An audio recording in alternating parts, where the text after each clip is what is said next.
Thanksgiving has always meant coming home, no matter how far I drifted. Even when I lived in Minneapolis and flights cost a fortune, even when the roads were bad or work was overwhelming, I always found my way back to the White House on Walnut Hill.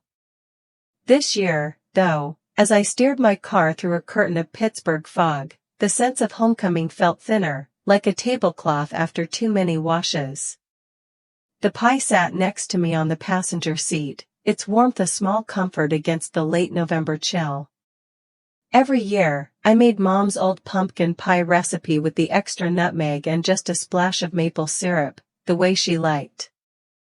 It was my tradition, my peace offering, something solid and sweet I could bring with me, hoping it might help smooth the edges of whatever new tension had cropped up over the past 12 months. But today, the pie felt heavier. Not just in my hands, but in my chest. The drive took just over 3 hours, most of it in silence except for the scratchy AM station playing a loop of holiday tunes, songs that sounded both timeless and oddly out of place. Sometimes I'd sing along just to fill the emptiness. This year, I let them play without joining in. Instead, my thoughts wandered back to other Thanksgivings, Madison and I sneaking extra rolls, Mom humming as she mashed potatoes, Dad making a show of carving the turkey with his old hunting knife. I wondered when it had all started to feel different. As I turned onto our street, I slowed, taking in the rows of tidy houses, each one decked out with paper turkeys or string lights. I pulled into the familiar driveway, noticing that Tracy's car was already there, parked with just enough arrogance to block the mailbox. My hands tightened on the steering wheel. I took a deep breath and gathered my things, the pie, my overnight bag, a bottle of wine I wasn't sure anyone would drink. The cold air bit at my cheeks as I made my way up the steps. The front door opened before I could knock, and Mom appeared, smoothing her hair, her eyes bright with welcome and something like worry. "Emily, you made it," she said, arms outstretched. Her hug was warm, if a little brief, and she took the pie from my hands as if it were a sacred object. "I'd never miss Thanksgiving, Mom," I said, trying to match her smile. Inside, the house smelled of cinnamon and sage. The kitchen was alive with small chaos, pots clattering, oven timers beeping, Madison carefully arranging napkins at each place setting. She glanced up, giving me a half-hearted wave. "Hey, Em." "Hey, Mads." I set my bag down by the stairs and tried not to notice how much older she looked, the way her shoulders hunched just a bit. Dad was at the counter, frowning at the thermostat. He looked up when I entered, his mouth tight. "There you are." "Hi, Dad." I went to give him a quick hug, but he stepped aside, nodding instead. He was always gruff, but today his distance felt different, colder, more intentional. Tracy lounged against the far wall, scrolling through his phone. "Look who decided to grace us with her presence." He smirked, and I forced a laugh, remembering Mom's old warning, "Don't let him get under your skin, honey." I offered the wine to Madison, who shook her head. "I'm off alcohol this week." "More for me," Tracy said, snatching the bottle with a wink. Mom hovered, trying to keep the conversation moving. "Emily brought her famous pie. I'll just put it in the kitchen." "Thanks, Mom." I started to help, but she waved me off. Dinner prep was a ballet of old habits and new frictions. Madison peeled carrots in silence. Tracy criticized Mom's gravy technique, claiming his YouTube recipe was superior. I offered to set the table, but Dad had already done it, his way, napkins folded into precise triangles. Small talk filled the gaps. Tracy boasted about a recent project at work, how he'd landed a big account.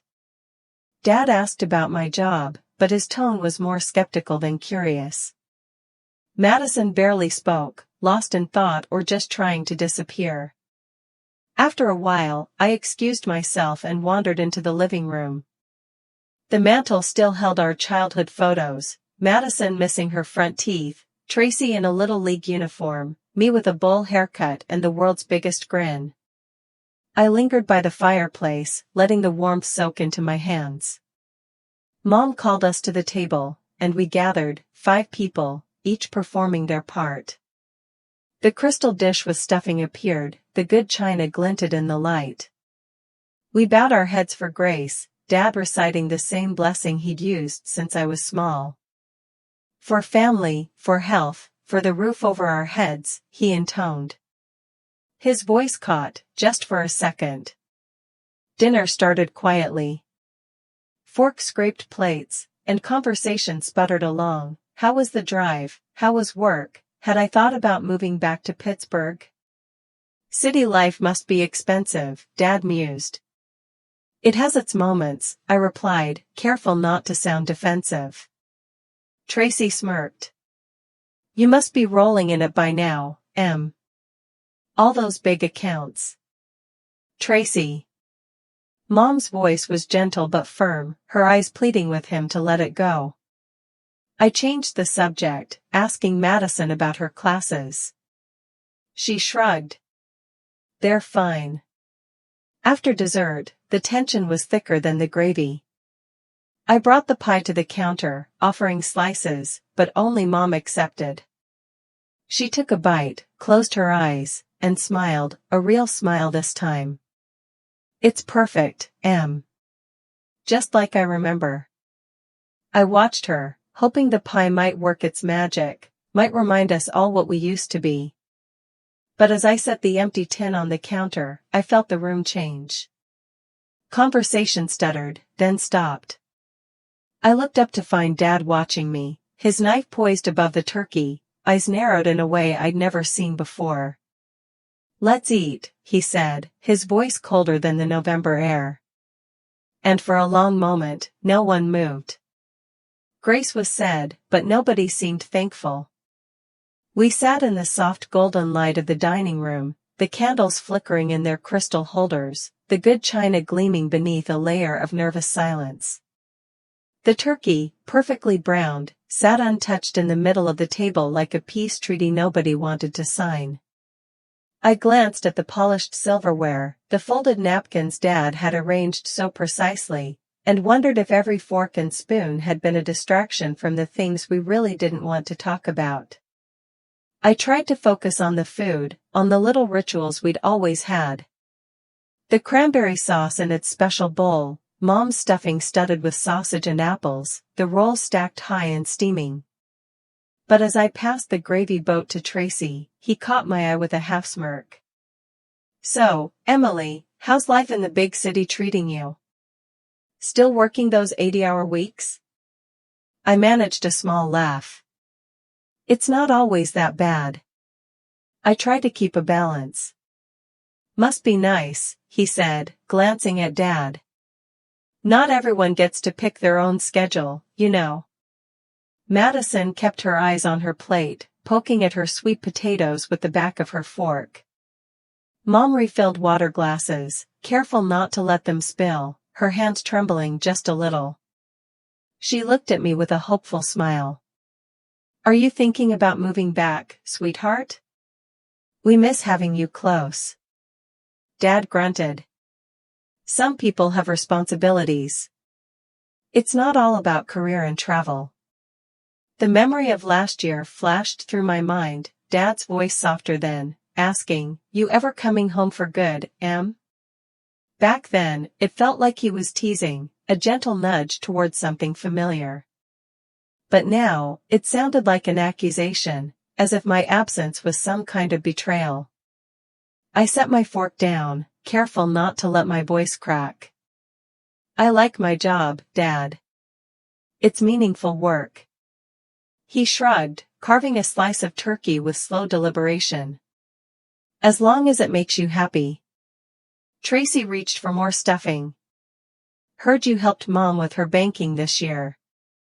Bet she was grateful. All that online stuff can get confusing. I felt my cheeks flush. It's not that complicated, Tracy. I just set up a few things to make it easier. Dad's eyes narrowed, the overhead light catching the gray at his temples. You have to be careful with those online accounts. Lot of scams out there these days. Mom tried to intervene, her voice a little too bright. Emily knows what she's doing. She always has. The conversation limped along, each topic falling flat. Madison barely spoke, answering questions with single words or just a nod. I tried to draw her out, asking about her classes, her friends, but she only shrugged. They're fine, she whispered, eyes fixed on the rim of her plate. The silence grew heavy, settling over us like a second tablecloth. I looked around the room at the familiar faces, then up at the wall of photographs, black and white wedding pictures of my grandparents, candid shots from old family reunions, Madison and I in matching overalls grinning at a pumpkin patch, Tracy in his first suit. Those memories felt like they belonged to someone else. I reached for the bread basket, breaking off a piece and offering it to Madison the way I used to when we were kids, but she shook her head, lips pressed tight. I wondered if she remembered the autumn afternoons we spent building forts from fallen leaves, telling each other secrets we promised never to repeat. Dad cleared his throat, his patience thinning. You'd think after all these years, we could have a nice meal without everyone being glued to their phones or thinking about work. He shot a look at Tracy, who pretended not to notice, and then at me. I'm here now, Dad, I said softly. That's what matters. He looked unconvinced. Mom reached for her wine glass, her fingers trembling as she took a small sip. The candlelight caught the gold in her wedding ring, the same one she'd worn since before I was born. Tracy's voice cut through the quiet. Some of us make sacrifices to be here. Not all of us get to disappear for months and then show up with pie. I tried to let the comment roll off my back, but it stung more than I wanted to admit. It's not about the pie, I said quietly. Isn't it? Madison's voice was so soft I almost missed it. She pushed her chair back suddenly, the leg scraping against the hardwood. Tears welled in her eyes, and she stood abruptly. Excuse me, she whispered, rushing out of the room before anyone could stop her. The room froze. Mom started to rise, but Dad shook his head, holding her back with a gentle but firm hand on her arm. For a moment, nobody spoke. I stared at my plate, appetite gone, heart thudding in my chest. I wanted to follow Madison, to comfort her like I used to, but something in the room, the weight of unspoken grievances, kept me rooted to my chair. Dad set his fork down with a heavy clink. He looked at me, his gaze steady and cold. Emily, we need to talk. Now. His words hovered in the space between us, sharp as frost on the windowpane. I knew, in that moment, that something deeper was at work, something I wasn't sure any of us were ready to face. Sometimes a family meeting is just an ambush in better lighting. That thought came to me as Dad ushered us out of the dining room, not with a gentle nudge but with a brisk command. Let's sit in the living room, he said, as if we'd all agreed, as if this were normal. The dishes still clattered in the kitchen, the remains of our uneasy meal left behind like evidence at a crime scene. The living room was as familiar as my own heartbeat, the old blue rug, the family photos crowding the mantel, the couch that sagged just a bit in the middle. The fireplace flickered, casting long, nervous shadows across the walls. The cold coffee Mom had poured before dinner sat untouched on the table beside the pumpkin pie, which looked almost lonely now, ignored and out of place. Dad stood by the fireplace, arms crossed, eyes hard. Mom sat on the edge of the armchair, wringing her hands in her lap. Tracy slouched against the doorway, one foot tapping a restless beat on the hardwood. Madison was nowhere to be seen, but her absence was as loud as any accusation. I perched on the far end of the sofa, pie dish still balanced in my hands like a shield. My heart hammered against my ribs.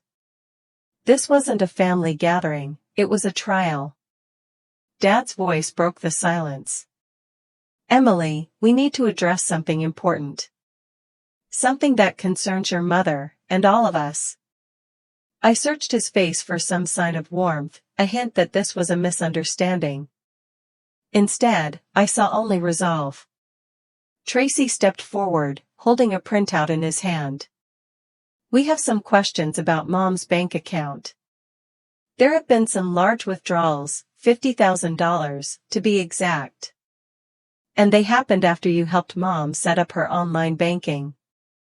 I stared at him, uncomprehending. What are you talking about? Dad's jaw tightened. The bank flagged the withdrawals. All digital. All traced back to when you had access. Mom wouldn't look at me. Her gaze stayed glued to the fraying edge of the rug. I remembered being 6 years old, having broken a lamp in the den, how the family huddled to solve the problem, which always meant figuring out how to fix me. Dad, that's not possible, I said, voice trembling. I helped Mom set up the online account, but I didn't touch her money. I only showed her how to check balances and pay bills. Tracy tossed the printout onto the coffee table. The timing lines up. And no one else had the password except you. That's not true, I protested, hands gripping the edge of the pie dish. Mom wrote down the password in the kitchen drawer. Anyone could have seen it. Finally, Mom spoke, her voice barely above a whisper. Emily, I trusted you. You said you'd keep it safe. A wave of nausea washed over me. I did, Mom. I swear. Dad took a slow breath. Emily, the money's gone. And unless you can explain it. I can't explain what I didn't do, I said. My mind raced through every memory of that Sunday afternoon, sitting with Mom at the kitchen table, helping her pick a new password, answering security questions. I'd left the notepad in the drawer, like she asked. Had someone else used it? Madison? Tracy? I looked for Madison, but she was still missing. Tracy folded his arms, eyes glittering with something that looked too much like satisfaction. We just want the truth, Dad said, his voice flat. At that moment, Madison slipped into the room, eyes red and puffy. She stood by the doorway, not quite joining us, not quite gone. Emily, she said, voice shaking, I'm sorry. But I saw the notifications on Mom's phone. Right after you helped her with the bank stuff. The withdrawals happened that week. That doesn't mean it was me, I pleaded, my words tumbling out too quickly. Anyone could have. But you had the password, Madison insisted, her hands twisting in her sweater sleeves. You were the only one who knew all her details. I stared at her, trying to remember the last time we'd truly trusted each other. Childhood secrets, leaf piles, whispered promises, all seemed impossibly distant now. Dad's tone was final, as if he were closing a door. Emily, this is serious. We can't ignore it. I want you to return the money. If you don't, you can't come home again. The room fell silent. Even the crackle of the fireplace faded, leaving only the sound of my own breathing. For a moment, I couldn't move. The pie dish rested in my lap, suddenly heavy and ridiculous, a relic from a world that no longer existed. Mom dabbed at her eyes with a napkin, but still wouldn't meet my gaze. Tracy turned away, tapping at his phone as if bored with the whole affair. Madison stared at the floor, shoulders hunched. My mind reeled. Had I missed something? Could I have made a mistake? The logic of my work, audits, numbers, facts, had always been my safety net, but here, none of it seemed to matter. All those years, every childhood error had become a family problem to solve. Now, I was the problem. I stood up, pie dish in hand, legs unsteady. My voice felt very far away as I said, "I didn't do this." Dad didn't respond. The space between us felt enormous and cold. As I turned to leave, I realized I wasn't just walking away from an accusation. I was walking away from the version of my family I thought I knew. In that moment, I became the outsider, the suspect, the one they no longer trusted. And in the quiet that followed, even the pie, once my offering of peace, felt like a memory of something lost. There's no instruction manual for getting exiled by your own family. If there were, maybe it would start with a checklist: collect your things, try not to cry, keep your head down as you leave the only place that ever felt like home. The rest would be blank pages, waiting for you to fill them with whatever comes next: panic, sorrow, bitter resolve. I pulled my coat tighter around me as I stepped onto the porch, the cold hitting me with a force that had nothing to do with the November air. The door clicked shut behind me, locking out the warmth, the light, and the people who'd just told me I was no longer one of them. The pie dish felt awkward in my hands, so I left it on the stoop, not trusting myself to carry anything so fragile. My car waited at the curb, breath fogging up the windshield as I slid behind the wheel. For a moment, I just sat there, hands trembling, staring at the darkened windows of the house. Inside, my family was probably still talking, maybe already washing dishes, dividing up leftovers, rearranging the world without me in it. I started the engine, the radio blaring Christmas music at a volume that made me flinch. I turned it off and let the silence settle in. Headlights washed over the empty street as I pulled away, not looking back. The drive felt endless, even though I barely left town. My hand shook on the steering wheel. The only places open on Thanksgiving night were gas stations and the kind of motels where nobody asks why you need a room. I pulled into the lot of the first one I saw, a faded sign, vacancy light buzzing, a row of doors facing the highway. I sat in the car for a few minutes, my breath fogging up the windows. The lobby was empty except for a tired clerk in a sweatshirt, watching TV behind the counter. He glanced up, barely interested. "Need a room?" he asked. "Yes, just for one night," I replied, my voice coming out steadier than I felt. He slid a form across the counter and I filled it out with numb fingers. Name, address, car model, answers I knew by heart but that now felt detached from reality. He handed me a plastic keycard and a slip of paper with the Wi-Fi password, all without meeting my eyes. "Room's at the end," he said. "Breakfast is coffee and stale donuts, if you want it." I managed a polite thank you and found my way to the room. The carpet was threadbare, the walls yellowed by years of smoke and cheap cleaning products. I dropped my bag on the sagging bed and stared at the blank TV screen. My whole body ached, not just from the drive, but from a hurt so deep it seemed to settle in my bones. I sat on the edge of the bed, phone clutched in my hand. The messages from Madison came in quick succession. "You made it hard to trust you. I don't know what to think anymore. We were supposed to stick together." I typed a reply, deleted it, then set the phone face down on the nightstand. I scrolled through my contacts until I found Mom's number and pressed call. It rang twice, 3 times, then went to voicemail. I tried again, same result. I left a message I didn't remember later, just a few words, my voice shaky: "Mom, please call me back." I didn't do it. "I love you." The room was cold, but I couldn't figure out how to work the heater. I wrapped myself in the scratchy motel blanket, staring at the ceiling. The patterns in the old plaster twisted into shapes, dragons, mountains, rivers, that faded as soon as I tried to focus on them. My mind replayed the night's events in a miserable loop. The dining room, Tracy's printout, Madison's tearful eyes, Dad's ultimatum.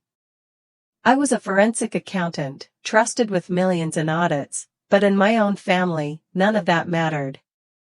Here, I was just a suspect, a problem to be solved, or pushed out of the way. There was a bitter irony in that. I'd spent years helping other people untangle their finances, finding mistakes in other families' ledgers, hunting down fraud that never felt personal. I'd always believed, deep down, that no matter how dramatic my family got, they'd never actually turn on me. Turns out, I was wrong.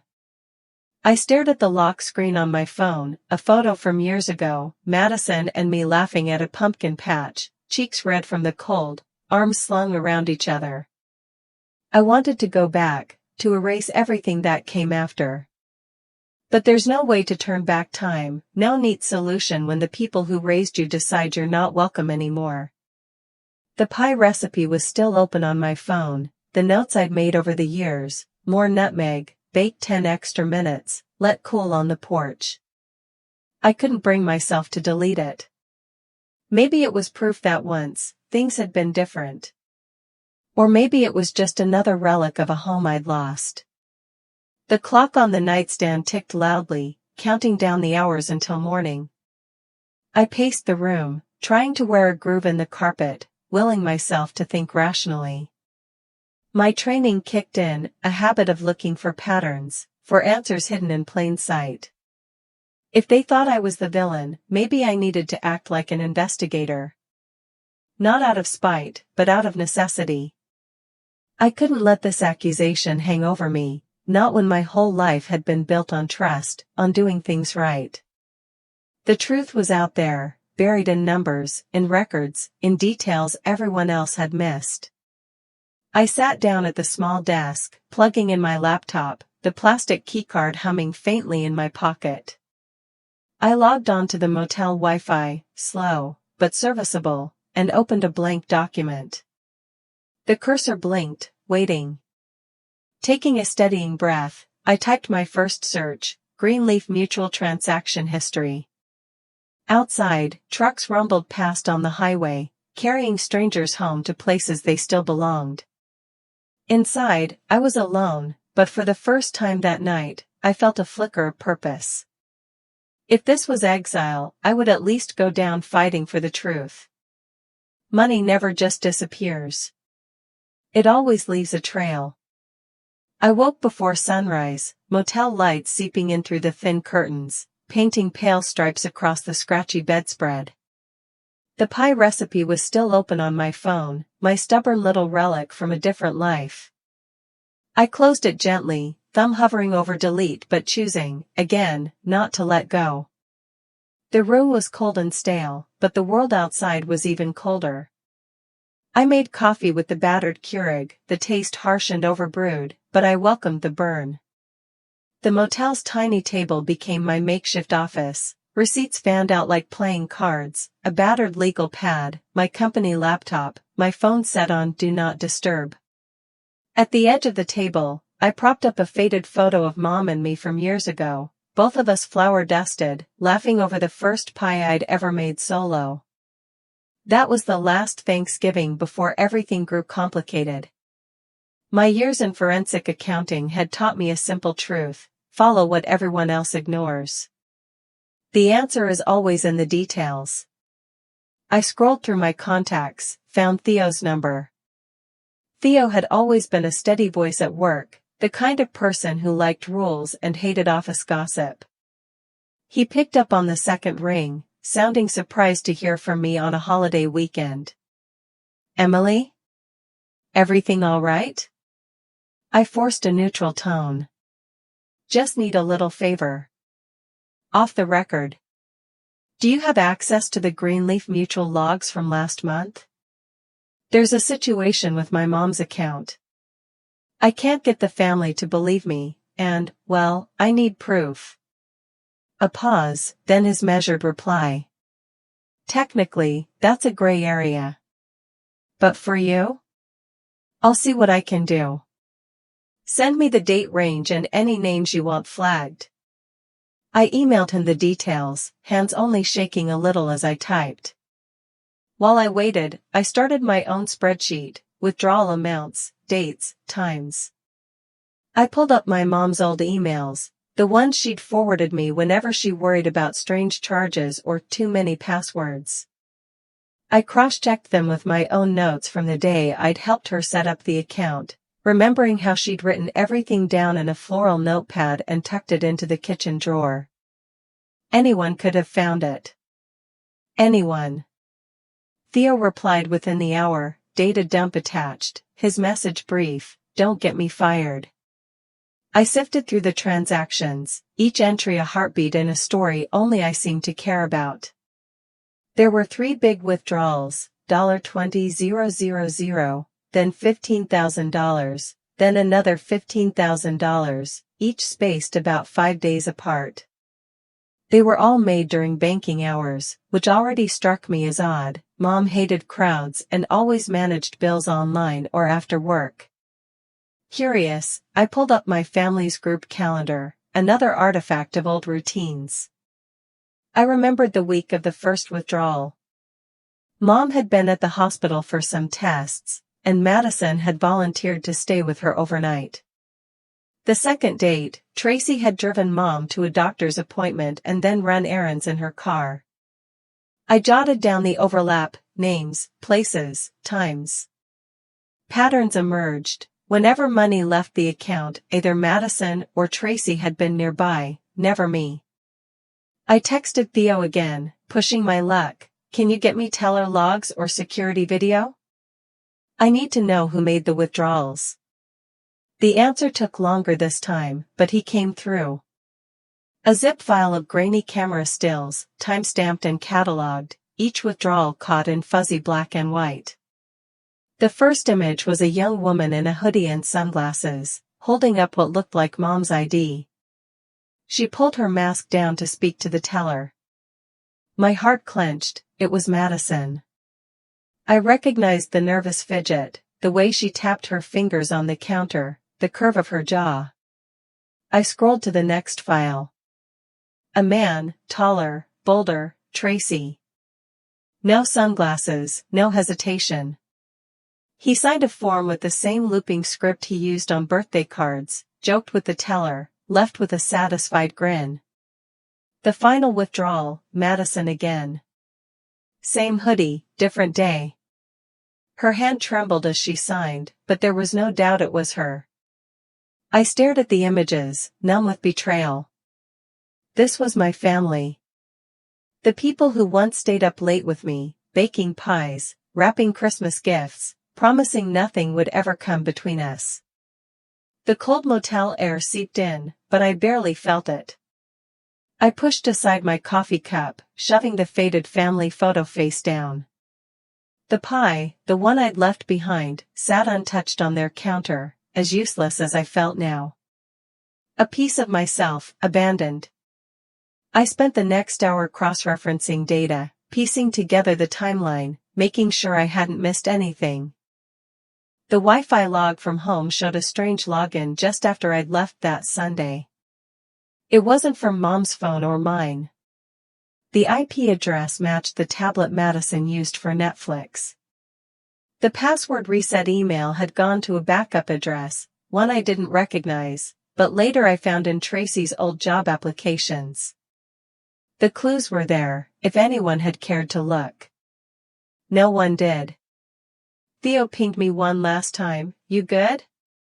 I stared at the screen, at the proof, at the faces of the people who had framed me to cover their own tracks. I wrote back, thank you. I'll handle it from here. In that silent room, surrounded by evidence and regret, I realized I wasn't the criminal. But I had been the perfect target, a daughter who always showed up, always offered help, always believed the best of the people she loved. The motel room felt smaller, as if the walls were closing in. But I wasn't powerless. I'd spent my career uncovering the truth for strangers. Now, I'd have to do it for myself. I closed the files, lined up the photos, and let the facts settle in my chest like stones. Betrayal hurts, but clarity can be a gift, too. Sometimes you need to follow the money, even if it leads straight to the people you never wanted to suspect. Sometimes the hardest truth is the one you have to say out loud.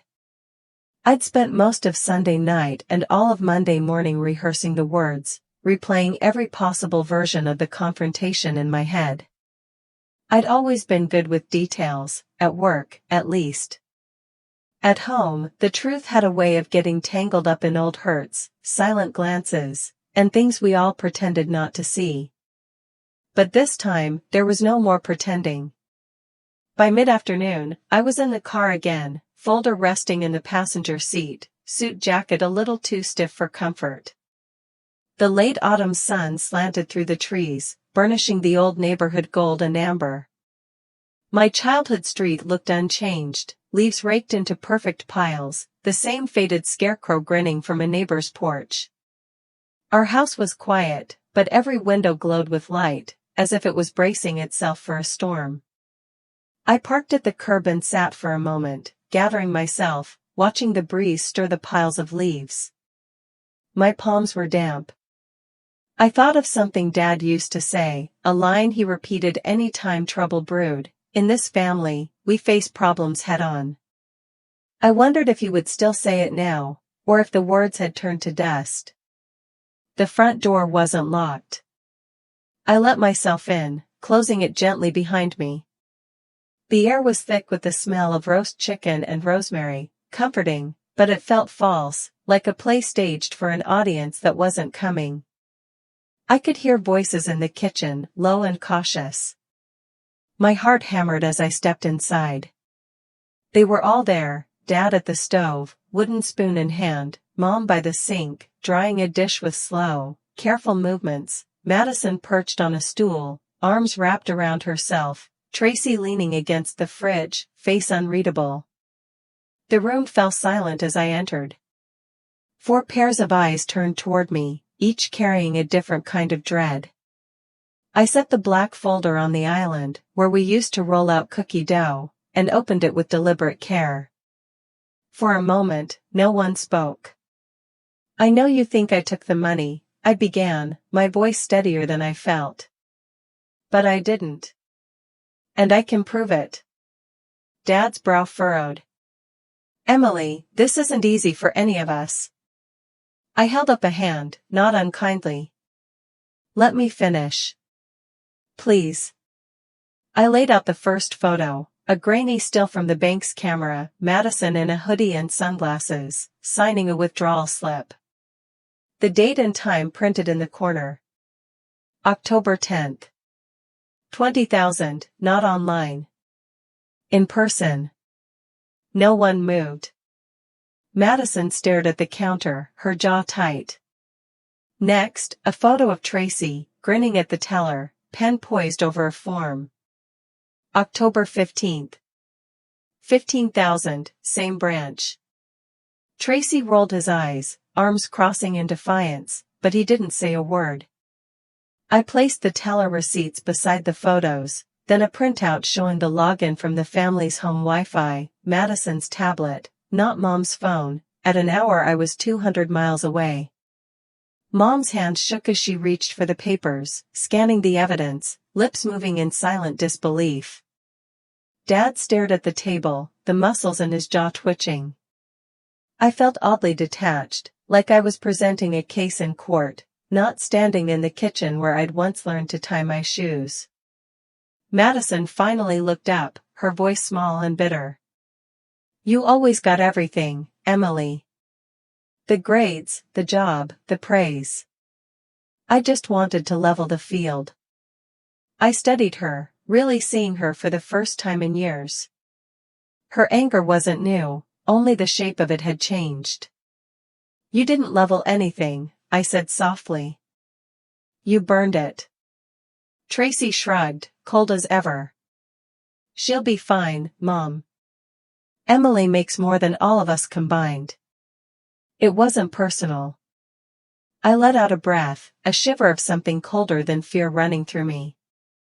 It's always personal when it's family. For a moment, the room was completely still, the only sound the soft drip of water from the kitchen faucet. Mom sat at the table, folder open before her, hands resting in her lap like she didn't know what to do with them. Dad finally spoke, voice rough. "What are you going to do, Emily?" I looked at him, at all of them, and felt, for the first time in days, not like a child, but like someone who could finally stand her ground. "I'm not pressing charges. But I've sent the file to the family attorney. You can decide what to do with it." He nodded once, heavy and tired. I zipped the folder shut, muscle memory from 100 meetings. But this time it felt final. "You told me not to come back unless I returned the money," I said quietly. "I didn't take the money. But I brought the truth." I waited, my gaze lingering on each of them, hoping, for just a second, that someone would reach out, apologize, pull me back into the circle. But no one did. I turned to leave, hands steady, back straight, stronger and lonelier than I'd ever been. I hesitated in the doorway, listening for a voice to call me back. But only silence followed me out. The autumn sun was low in the sky as I stepped outside, the world quieter than before. I walked to my car, the air crisp against my skin, and for the first time in a long time, I let myself feel both the relief of truth and the ache of what I'd lost. I left the house with my head high, but my heart stayed behind. The late sun was just dipping below the treetops as I walked down the front steps for the last time, the folder under my arm, the autumn air sharp enough to sting my eyes. Every step felt deliberate, as if I was walking away from one life and into another I hadn't chosen. I didn't look back. If I had, I think I might have stopped. I told myself I was stronger than that, but the truth was, I didn't want to see the window where Mom used to wave goodbye, or the porch light Dad always left on for me. That light was off now. My car felt impossibly small, like a raft on open water. I slid behind the wheel, hands shaking, letting the silence settle over me. The passenger seat held a cardboard box I'd filled in the rush before leaving, a few old sweaters, my favorite mug, the letter from Mom I'd never opened, and a faded photo album that still smelled faintly of vanilla and cedar. It felt ridiculous to be carrying my childhood with me in a box, but I couldn't leave it behind. The drive back to Pittsburgh was quiet and gray. I let the radio play low, but every song seemed too cheerful, too empty. Headlights flashed past in the opposite direction, families going home together, the highway alive with movement while I felt stuck in place. It was almost dark by the time I reached the city. The skyline looked different, colder, sharper. I navigated the familiar turns to my apartment, the building looming in the soft yellow haze of the streetlights. By the time I carried my box upstairs, my arms ached from more than just the weight. My apartment greeted me with its usual hush, the ticking of the radiator, the faint scent of coffee, the pile of unread mail on the counter. I set the box down and stood in the kitchen, key still in my hand, staring at the dark window. I thought about calling someone, Theo, maybe, but I didn't. Instead, I reached for my phone, scrolling through the endless chain of family messages, the old group chat pinned at the top. I opened it out of habit, thumb hovering over the familiar faces, then closed it again. There was nothing left to say. A text pinged from Theo, simple and warm, "Let me know if you need anything." I stared at it for a long time before replying. "Thank you," I wrote, "I'll be okay." Whether or not it was true hardly mattered. Sleep didn't come easy that night. I lay on the couch, arms wrapped around an old pillow, listening to the city sounds drifting through the window, the distant rush of cars, the muffled laughter from a neighbor's TV. My mind replayed everything: Dad's steady voice, Mom's shaking hands, Madison's wounded eyes, Tracy's cold dismissal. I wondered if they were all sleeping soundly, if any of them missed me already. Eventually, I got up and rummaged through the box from home. At the bottom was the letter from Mom, the envelope yellowed at the edges. I'd carried it for months, never quite ready to read it. Tonight, I tore it open, hands trembling. Her handwriting was careful, familiar. Emily, I know I'm not always good with words. I want you to know I'm proud of you, even when I don't say it. No matter what happens, you always have a home here. I read the line twice, then a third time, my throat closing up. The words felt hollow now, echoing the promise that no longer seemed true. I looked through the old photo album next. Photos of birthday cakes and Halloween costumes, backyard barbecues and snowy front yards. There was a picture of me, Madison, and Tracy sitting on the back porch, arms flung around each other, all three of us beaming at something off camera. For a moment, the grief pressed in, sharp, unbearable. I pressed the photo to my chest and let the tears come, quietly, in the dark. Later, I sat at my tiny kitchen table, nursing a mug of lukewarm tea. I scrolled through the family group chat one more time. My finger hovered over the leave group button. When I finally pressed it, a sense of relief washed over me, relief and something like mourning. It wasn't just a group chat, it was years of inside jokes, holiday plans, last-minute reminders about Mom's birthday. But I needed to make room for something new, or maybe just to breathe. Just as I set my phone down, the screen lit up. One new message, Mom. The notification blinked, insistent. I stared at it, not ready to listen, not ready to open another wound. Instead, I finished unpacking the box, placing the old photo of us siblings on the fridge. I wanted to remember, but I needed to move forward, too. Outside, city lights sparkled through the window, cold and bright, and I reminded myself, moving on doesn't mean forgetting. Sometimes it just means choosing yourself, even when it hurts. Some apologies come too late, and some never come at all. That's what I was thinking as I stared at the blinking voicemail notification on my phone, the rain tapping against the kitchen window like a question I didn't want to answer. The air was thick with the scent of coffee, growing cold in its cup, and cinnamon from the pie recipe still pinned to my fridge, a stubborn badge of memory I couldn't bring myself to throw away. Saturday mornings used to mean group texts about brunch, or calls from Mom checking if I'd made it to the farmer's market, or Madison sending silly memes. Now it was just silence, except for the city's hush under gray clouds and the single voice that waited for me in my inbox. I stood in the middle of my kitchen, hands wrapped around my mug, letting the voicemail play out. Mom's voice trembled, softer than I'd ever heard it. Emily, I'm so sorry. I know we were wrong. I didn't want to believe it, but I should have listened. The house feels empty. I miss you. She paused, a shaky breath. I don't expect you to forgive us. I just wanted you to know. There was so much more she didn't say. No come home, no plan to make things right. Just sorrow and the weight of regret, hanging between us like smoke. I replayed the message, not sure what I wanted to find, maybe a sign that there was a path back, or maybe just a reason to keep my distance. As a kid, I'd always been the peacemaker. When Madison and Tracy fought over Halloween candy or board games, I'd crack a joke or sneak cookies into their hands until they forgave each other. Mom used to say I had a gift for keeping us together. I wondered now if that gift had run out. I sat at the table, phone in one hand, thumb hovering over the reply button. I drafted a dozen messages in my head. I forgive you, let's talk, why didn't you believe me? But none of them fit. Every word felt too big, too final, too soon.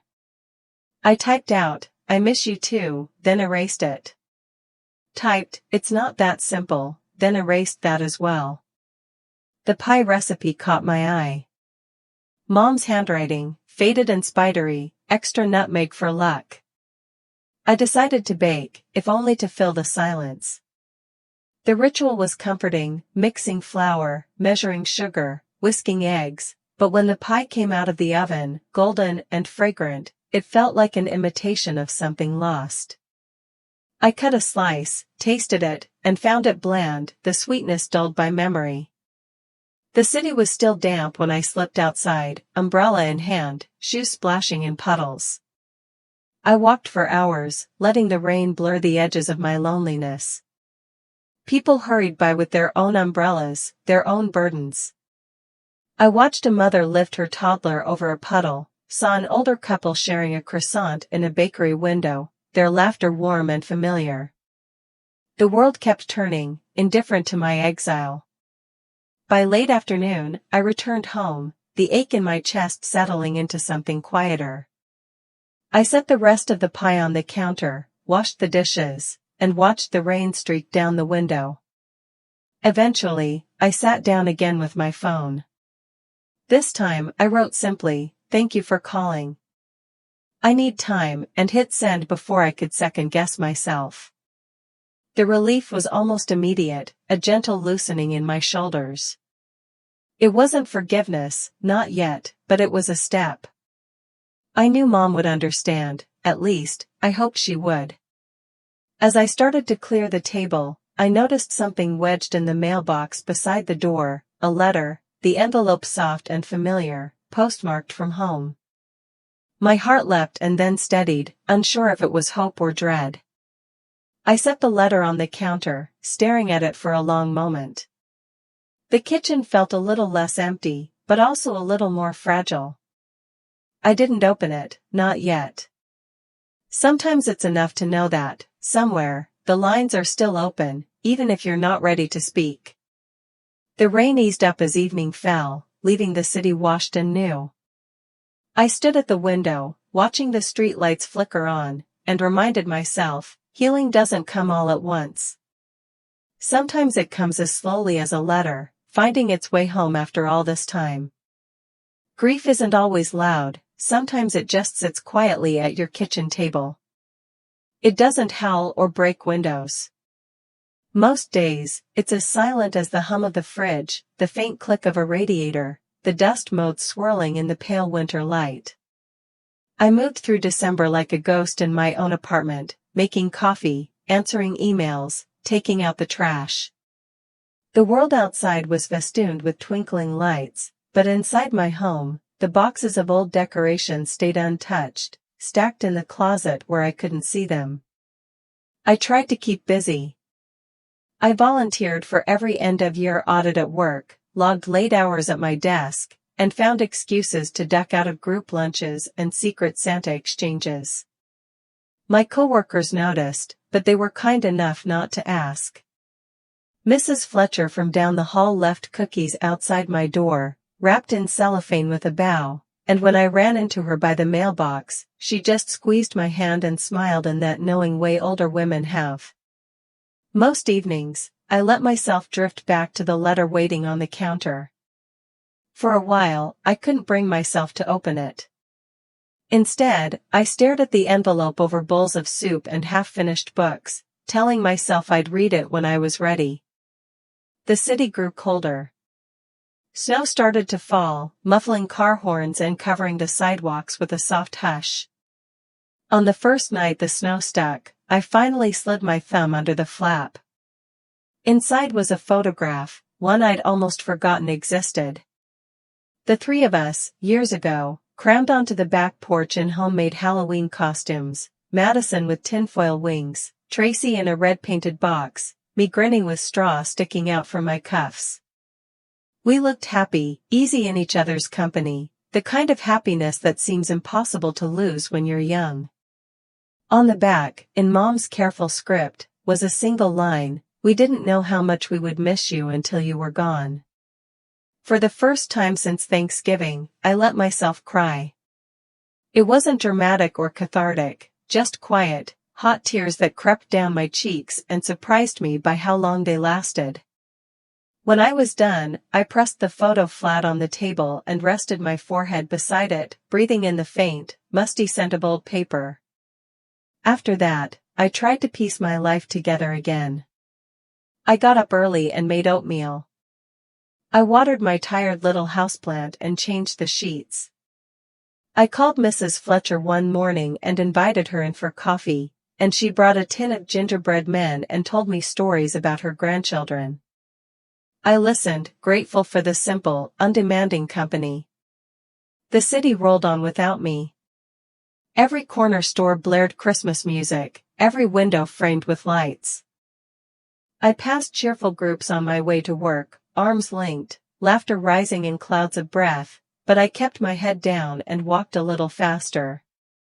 The old ache in my chest was still there, but it had become something I could live with. Work's holiday party came around, and for the first time in years, I almost skipped it. I stood in front of my closet, staring at the row of dark sweaters, then pulled on the blue dress I'd worn to last year's party, before any of this had happened. At the party, the lights were too bright, the music too loud, and the punch too sweet. I laughed in the right places, smiled for group photos, even joined in on a round of Jingle Bell Rock. But I felt separate, as if a pane of glass divided me from everyone else. During the party, I checked my phone more than once, old habit. It was almost midnight when a message popped up from my cousin Jen, the only family member who still wrote more than once a season. Her words made my breath catch. Madison moved out. Tracy left, too. Mom's alone. I sat down in the corner of the crowded room, the noise swirling around me, feeling every word settle into my bones. My family had splintered in ways I hadn't imagined possible, the center hollowed out and left to echo. At home later, I cleared a space on my desk and put the Halloween photo in a frame.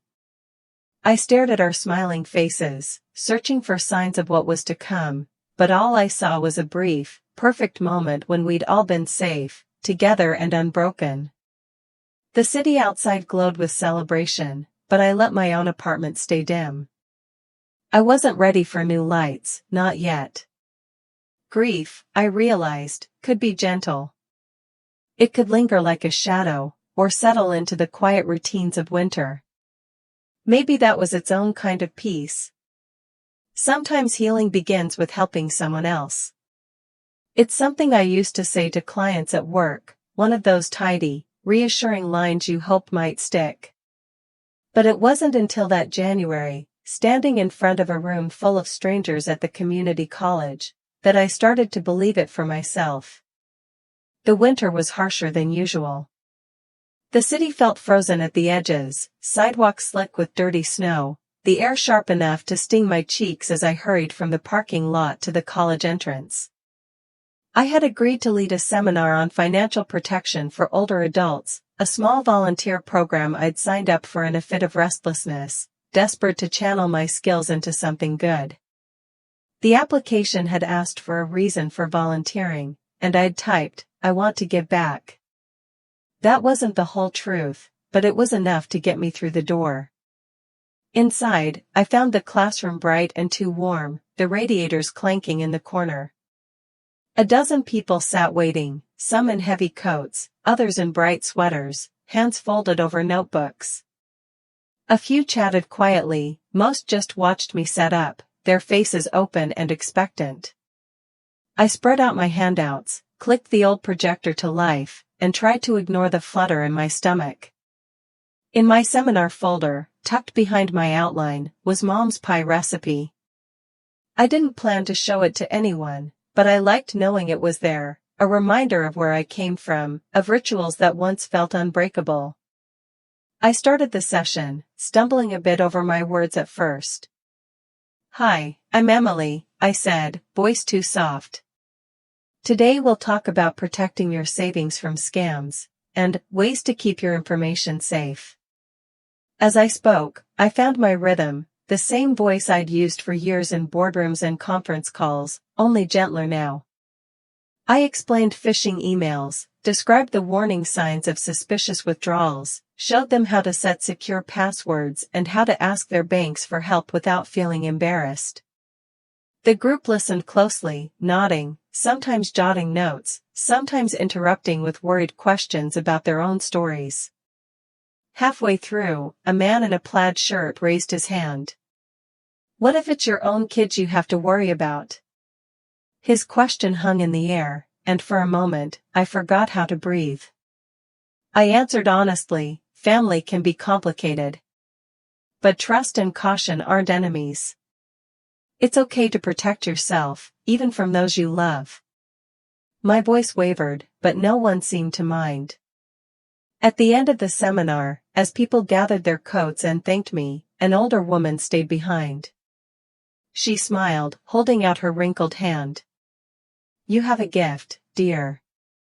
I wish I had a daughter like you. The words caught me off guard, warmth and sadness twisting together inside me. I squeezed her hand gently. Thank you. That means more than you know. I watched as she left, her shoulders a little straighter, her smile lingering. For the first time in months, I felt proud of myself, my skills, my patience, my voice. I was still the person I had always been, even if my family didn't see it. And I could still help, still matter, even if the people I helped weren't my own. On the way home, the city looked different. The ice sparkled on bare branches, shop windows glowed against the dusk, and my apartment no longer felt so empty. I stopped at the grocery store and bought apples, cinnamon, a can of pumpkin, no plans for company, just the comfort of familiar recipes. Back at my kitchen table, I thumbed through the seminar folder, pausing on Mom's pie recipe. I pressed it flat, traced the faded notes, and let myself remember Thanksgivings before suspicion and silence. That evening, as I checked my email, a new message appeared from Mom. The subject line was blank. Her words were simple, typed in her careful way, Emily, would you meet me for coffee? I read the message twice, then 3 times. My heart ached with hope and hesitation. I wasn't sure what I'd say, or if I was ready for another conversation that might not heal anything. But I didn't delete her note. I let it sit, glowing in my inbox, a small sign that some doors might not be locked forever. Before bed, I set the pie recipe on the fridge again, a gentle promise to myself that life could be rebuilt, piece by piece.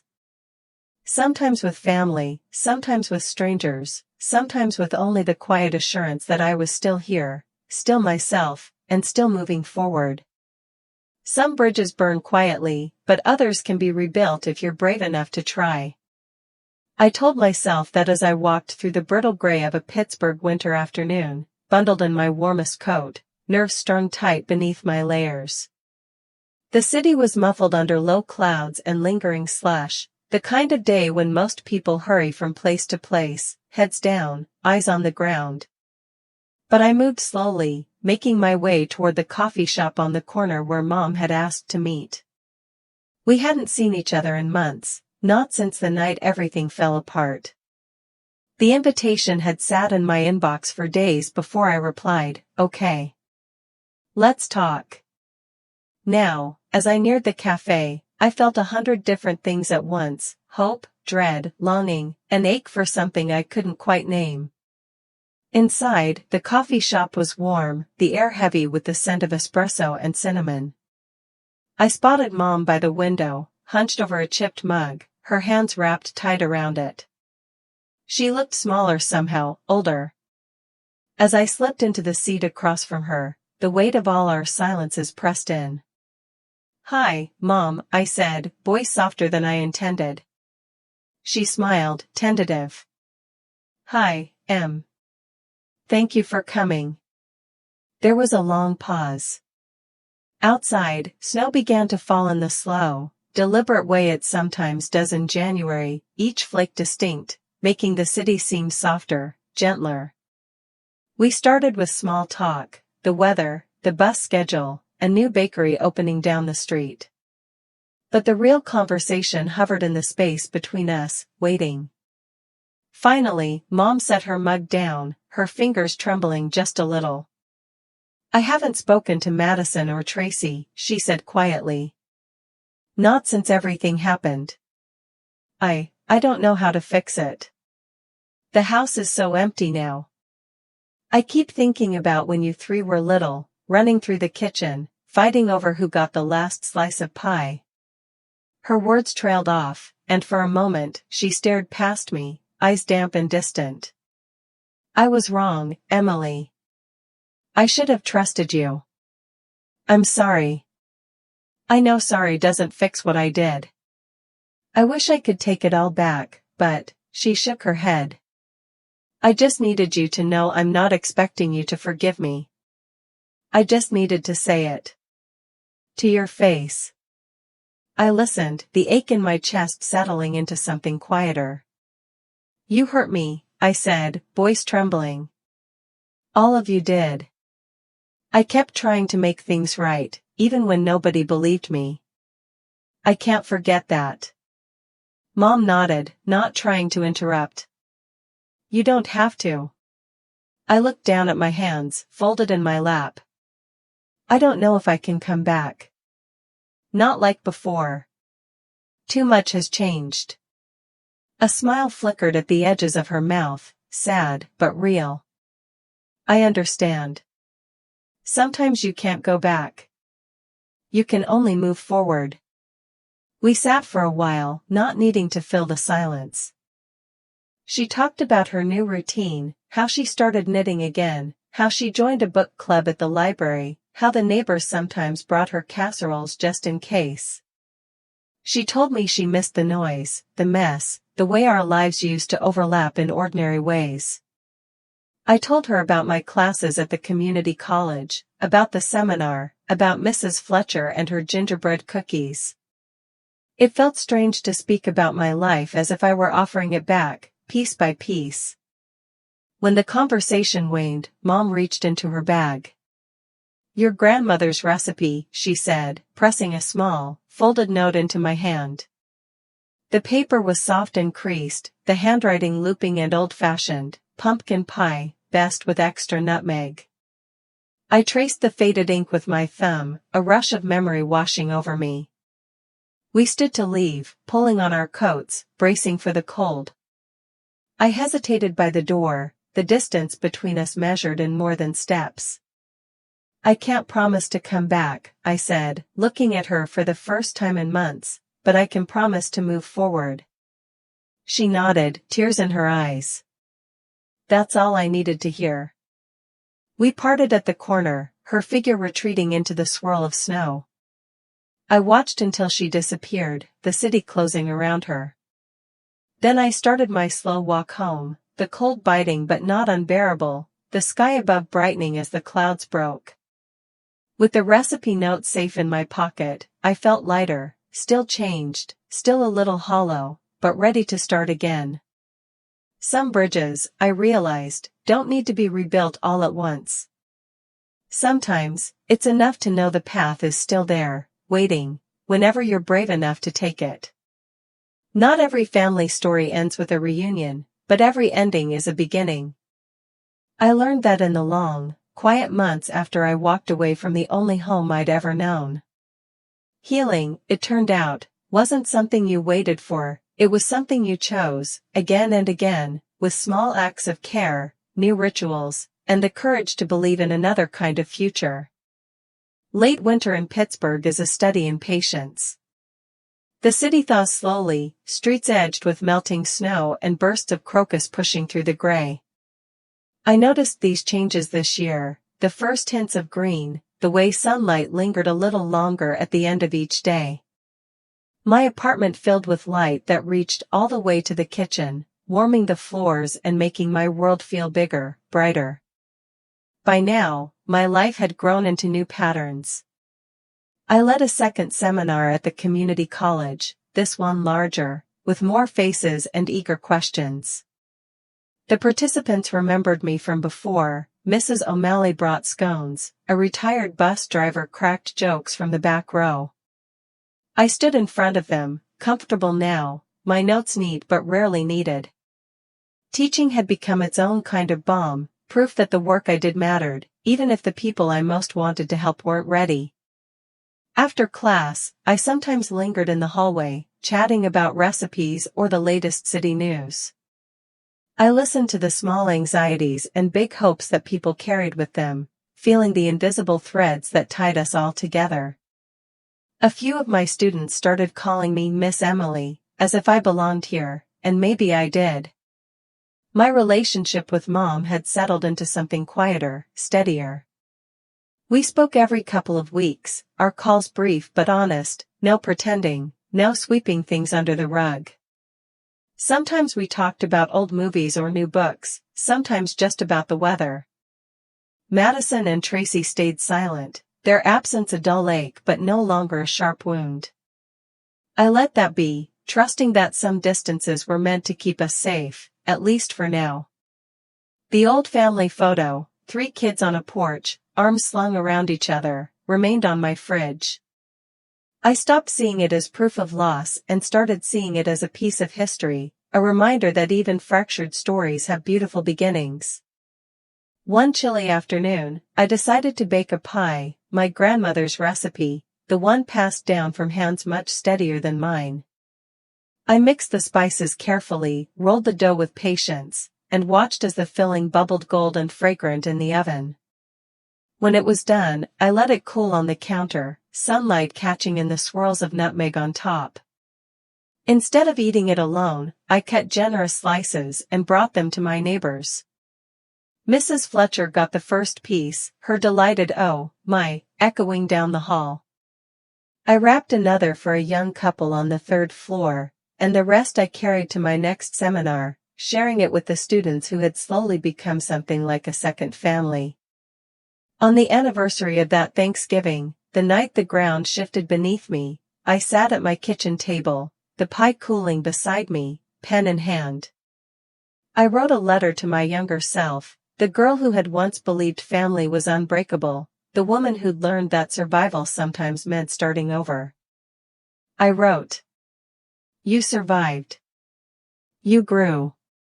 And you're not alone."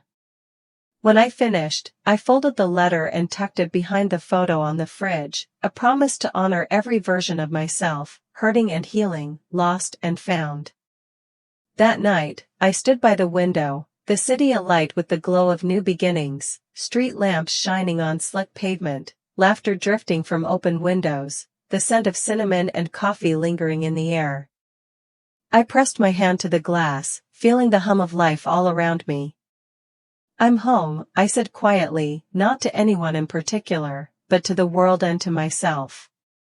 Outside, winter was loosening its grip, and I understood, finally, that home isn't a place you return to, it's a life you build, one small kindness at a time. As I look at the old family photo on my fridge and the pie cooling on my counter, I realize healing doesn't always mean returning to the way things were. It means letting love find its place, even after trust has been broken. Through loss and change, I learned that family isn't just who you're born to, but who you choose to care for and welcome into your life. Sometimes, forgiveness takes time, and moving forward is the bravest thing we can do for ourselves and those we love.